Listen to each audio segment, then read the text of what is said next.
نحمده ونصلي على رسوله الكريم اما بعد فاعوذ بالله من الشيطان الرجيم بسم الله الرحمن الرحيم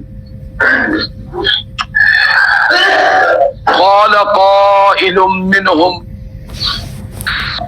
إني كان لي قرين يقول أئنك لمن المصدقين أإذا متنا وكنا ترابا وعظاما أإنا لمدينون قال هل أنتم مطلعون فاطلع فرآه في سواء الجحيم قال تالله إن كدت لتردين ولولا نعمة ربي لكنت من المحضرين صدق الله العظيم.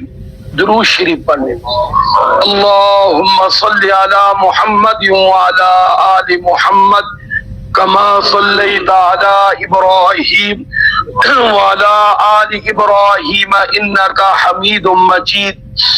اللہم بارک علی محمد وعلی آل محمد کما بارکت علی ابراہیم وعلی آل ابراہیم انکا حمید مجید. 23واں پارہ سورۃ الصافات اور سورۃ الصافات کا رکوع نمبر 2 چل رہا ہے اور آیت نمبر اس رکوع نمبر 2 کی 51 سے لے کر 57 تک تلاوت کی گئی ہے اور اس کے اندر واقعہ ذکر کیا گیا ہے کہ دنیا کے اندر 2 دوست تھے. تفسیر مظہری میں بھی ذکر ہے، علامہ سیوطی رحمۃ اللہ علیہ نے بھی ذکر کیا، لیکن دونوں نے ایک نوعیت الگ ذکر کی ہے. علامہ سیوطی رحمۃ اللہ علیہ نے جو ذکر فرمایا ہے، انہوں نے فرمایا میں نے بہت سے تابعین سے بھی اس واقعے کے بارے میں سنا ہے کہ ایک دوست کا مسلمان، اس کا نام تھا یہودا، اور دوسرا کافر تھا، اس کا نام تھا مطروس. اب دونوں نے مشترکہ کاروبار کیا اور 8000 دینار ان کو منافع ہوا اور آپس میں 4,000 تقسیم کر لیا. اب جو کافر دوست تھا مسلمان کا، اس نے 1000 دینار سے ایک زمین کا خطہ خریدا. اس مسلمان دوست کو پتا چلا کہ میرے کافر دوست نے 1000 روپیہ خرچ کر کے زمین کا خطہ خریدا ہے، تو مسلمان نے 1000 صدقہ کر کے جنت میں اللہ سے زمین کا ٹکڑا خرید لیا. ادھر اس کافر دوست نے پھر 1000 دینار خرچ کیا اور اس میں ایک عالی شان گھر تعمیر کیا. مسلمان کو پتا چلا، اس نے 1000 دینار خرچ کیا، صدقہ کیا اور جنت میں زمین پہ اپنا محل کھڑا کروا دیا اللہ تعالیٰ سے. پھر ادھر اس کافر نے 1000 دینار خرچ کر کے اپنی شادی کی اور دنیا کی ایک عورت اپنے گھر میں لایا. مسلمان کو پتا چلا، اس نے 1000 صدقہ کر کے جنت کے اندر اپنی بیویوں حوروں کا انتخاب کر لیا.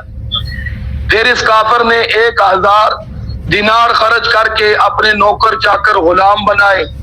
اس مسلمان نے 1000 پھر صدقہ کیا اور جنت کے اندر اپنے لیے غلمان وغیرہ کا انتظام کیا.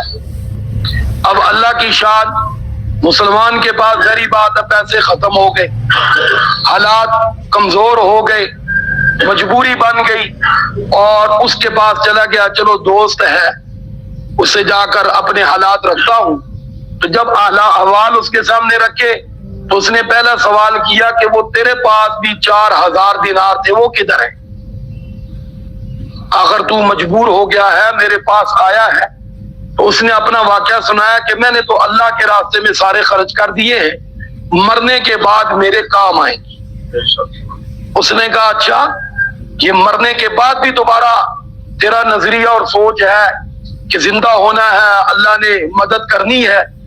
تو اس نے بطور غصے میں کہا اچھا تیرے لیے میرے پاس کچھ نہیں ہے، کیونکہ وہ منکر تھا، کافر تھا، دوبارہ زندہ ہونے کا منکر تھا، اس کے تو عقیدے پہ چوٹ لگی، تو اس لیے اس نے اس کو واپس بھیج دیا. اب اللہ کی شان، وقت پورا ہوا، دونوں مر گئے. تو یہ جنت میں چلا گیا مسلمان اور اس کا وہی دوست جہنم میں. تو اس نے جنت میں ساتھیوں کے پاس بیٹھے ہوئے اس واقعے کا ذکر کیا کہ دنیا کے اندر میرا ایک دوست تھا, میرا ایک پارٹنر تھا. تو اللہ تعالیٰ نے فرمایا کیا تو اس کے بارے میں جاننا چاہتا ہے وہ کدھر ہے؟ تو اللہ تعالیٰ نے پھر موقع دیا اس مسلمان کو. اس نے جھانک کے اوپر سے دیکھا کہ جو جہنم میں جل رہا تھا. پھر اس مسلمان نے اللہ کا شکر ادا کیا کہ شکر ہے میں تیری باتوں میں نہیں آیا, اللہ نے فضل فرمایا اور میں بچ گیا, آج میں اللہ کی نعمتوں میں موجود ہوں. ان آیات میں اس کا ذکر ہے. اور تفسیر مظہری والوں نے وہ سورۃ کہف کے اندر جو واضرب لہم مثل الرجلین دو شخص کا ذکر کیا, انہوں نے اس واقعے کو ذکر کیا ہے. تو بہرحال دونوں کا خلاصہ یہی ہے کہ ایک مسلمان تھا, ایک کافر تھا. مسلمان نے اپنا مال اپنی آخرت بنانے پہ لگا دیا اور کافر نے اپنی دنیا میں شان و شوکت کے لیے اپنا سب کچھ خرچ کر دیا. دونوں اللہ کو پیارے ہو گئے, دنیا سے چلے گئے. تو ظاہری بات ہے جس نے آگے بھیجا تھا اس کے کام آ گیا, جو دنیا میں ہی چھوڑ گیا وہ آگے ناکام ہو گیا. اس لیے یہاں ایک بات واضح ہوتی ہے کہ بری صحبت سے, برے دوست سے, خاص طور پہ عقائد کے اعتبار سے, اعمال کے اعتبار سے کوئی برا ہو تو اس سے بچنا چاہیے, ورنہ انسان پھسل جائے تو خسرت دنیا والآخرہ, دنیا آخرت میں تباہ ہو جاتا ہے. تو بہرحال اب ترجمہ دیکھیں. اللہ رب العزت فرماتے ہیں قال قائل منہم, پیچھے کیونکہ جنت کا ذکر آ رہا ہے کہ اور پیلی آیت میں تھا فاقبل بعضهم على بعض يتساءلون کہ جنتی جب آپس میں بیٹھیں گے تو بات چیت بھی ہوگی, گپ شپ بھی ہوگی. تو اسی بات میں سے ایک بات اللہ نے ذکر کی ہے تاکہ میں اور آپ اپنا قبلہ درست کر لیں. یہ میرا اور آپ کے لیے ہے اور یہ میرے اور آپ کے لیے ایک سبق, ایک تعلیم ہے, ایک موقع ہے کہ اگر ہم بھی دنیا کے پیچھے بھاگ رہے ہیں اور دنیا کو سب کچھ سمجھ رہے ہیں تو واپس آ جائیں. یہ مسافر خانہ ہے اور مسافر خانے میں عقل مند دل نہیں لگاتا, وہ آگے اپنی منزل کی طرف چلتا ہے. تو اللہ رب العزت فرماتے ہیں قال قائل منہم, ان کہنے والوں میں سے ایک, وہ جو بات چیت کر رہے تھے, ایک کہے گا ان میں سے انی کان لی قرین, یار میرا ایک دوست بھی تھا دنیا کے اندر, میرا ایک کاروباری پارٹنر بھی تھا. اور پھر وہ کہے گا یقول ائنک لمن المصدقین, اور وہ کہتا تھا کیا تو تصدیق کرنے والوں میں سے ہے؟ کس بات کی؟ کہ مرنے کے بعد دوبارہ کیا ہونا ہے؟ زندہ ہونا ہے. اذا متنا, کیا جب ہم مر جائیں گے, وکننا ترابا, اور ہمارا جسم مٹی میں مل جائے گا, وعظاما, اور ہڈیاں الگ ہو کر بوسیدہ ہو جائیں گی, انا لمدینون, کیا اللہ ہماری مدد کرے گا, یعنی ہمیں ہمارے اس نیکی پر بدلہ دے گا؟ کیونکہ اس نے کہا تھا میں نے سارا مال کدھر خرچ کر دیا, اللہ کے راستے پر. اس نے کہا تیرا یہ نظریہ اور تیری یہ سوچ ہے. گویا اس کافر کے نزدیک مسلمان نے مال برباد کر دیا, اس لیے اس نے بڑے غصے میں یہ سخت لہجے میں کہا. تو بہرحال قال هل انتم مطلعون, اب یہ بات کیونکہ مسلمان نے اپنے ساتھیوں کو سنائی تو اللہ رب العزت فرمائیں گے هل انتم مطلعون, کیا تو اس کو دیکھنا چاہتا ہے؟ اب یہ بات اللہ کی طرف سے, اللہ رب العزت فرمائیں گے کیا تو اس کو دیکھنا چاہتا ہے؟ اس وقت وہ کہاں ہے؟ تو یقیناً وہ دیکھنا چاہتا ہے, کیونکہ یہ تو جنت میں پہنچ گیا, اپنے عقیدے کے مطابق کامیاب ہو گیا, لیکن دل میں ظاہری بات تمنا تو ہے. اس وقت منکر کہاں ہے, اس حال میں ہے. تو اللہ رب العزت فرماتے ہیں کیا تو مطلع ہونا چاہتا ہے؟ فطلع, وہ کہے گا کیوں نہیں, ضرور. فرآہ فی سواء الجحیم, تو پھر اس کو موقع دیا جائے گا اور وہ جہنم کے اندر, کیونکہ جنت اوپر ہے اور جہنم نیچے ہے.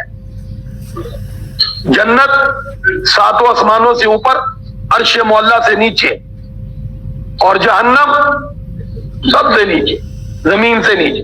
تو بہرحال فرمایا فرآہ فی سواء الجحیم, پھر وہ جھانک کے جہنم کے اندر دیکھے گا, اس کو وہ نظر آئے گا, پھر اس سے بات چیت ہوگی.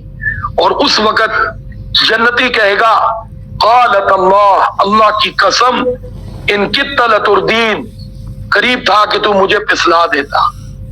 یعنی اس وقت جیسے میں مجبور تھا تیرے پاس آ گیا تھا تو قریب تھا کہ میرے دل میں بھی اللہ معاف کرے یہ خیال آ جاتا کہ میں بھی پیسہ بچا لیتا، آج مجھے بھی اس کے سامنے ہاتھ پھیلانا نہ پڑتا، اس کے پاس آنا نہ پڑتا۔ یہی خدشات مجھے اور آپ کو بھی گھماتے ہیں، ان کی طرف دھیان نہیں دینا، ان کی طرف دھیان نہیں دینا، اللہ پہ بھروسہ کرنا ہے، اللہ پہ بھروسہ کرنا ہے۔ تو بار وہ کہے گا قریب تھا کہ میں پھسل جاتا، یعنی میرے دل میں بھی یہ خیال آ جاتا کہ میں بھی بچا لیتا، صدقہ نہ کرتا۔ تو بہرحال کہے گا ولولا نعمت ربی، یہ تو اللہ کا مجھ پر فضل ہوا، یہ تو اللہ کا مجھ پر فضل ہوا۔ جی صدقہ دینا بھی اللہ کا فضل ہے، زکوٰۃ دینا بھی اللہ کا فضل ہے، کوئی بھی نیکی کا کام کرنا یہ اللہ کا فضل، اس کی توفیق سے ہی ہے، انسان کا کوئی کمال نہیں۔ اس لیے نیکی کرنے کے بعد اللہ کی طرف اس کا شکر ادا کرنا، یا اللہ تیری توفیق سے ہے، میرا کوئی کمال نہیں۔ تو وہ کہے گا ولولا نعمت ربی، اور اگر میرے اوپر میرے اللہ کا فضل نہ ہوتا تو لکنت من المحضرین، آج مجرموں کی صف میں میں بھی حاضر کیا جاتا۔ یہ تو میرے رب نے مجھے بچا لیا ہے۔ تو بہرحال آگے اسی جنتی کا ذکر ہے، وہ جنتوں کی نعمت پر پھر خوشیاں کرے گا۔ تو یہاں تک بہرحال اللہ رب العزت نے مجھے اور آپ کو آگاہ کر دیا، خبردار کر دیا کہ دنیا کے اندر نیکی کرتے ہو تو اس پر بھی میرا شکر ادا کرو کہ ہمارا رب ہمیں توفیق دیتا ہے۔ گناہ سے بچو، ہو جائے تو توبہ کر لو، خاص طور پہ بری صحبت سے بچو۔ بری صحبت انسان کو بعض دفعہ ایمان سے بھی لے جاتی ہے۔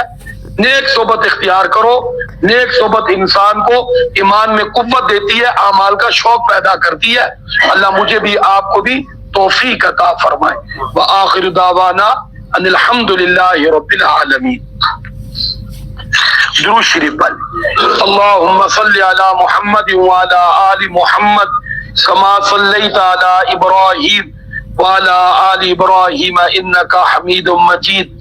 اللہم بارک علی محمد وعلی آل محمد کما بارکت علی ابراہیم وعلی آل ابراہیم انک حمید مجید۔ لا الہ الا اللہ محمد رسول اللہ۔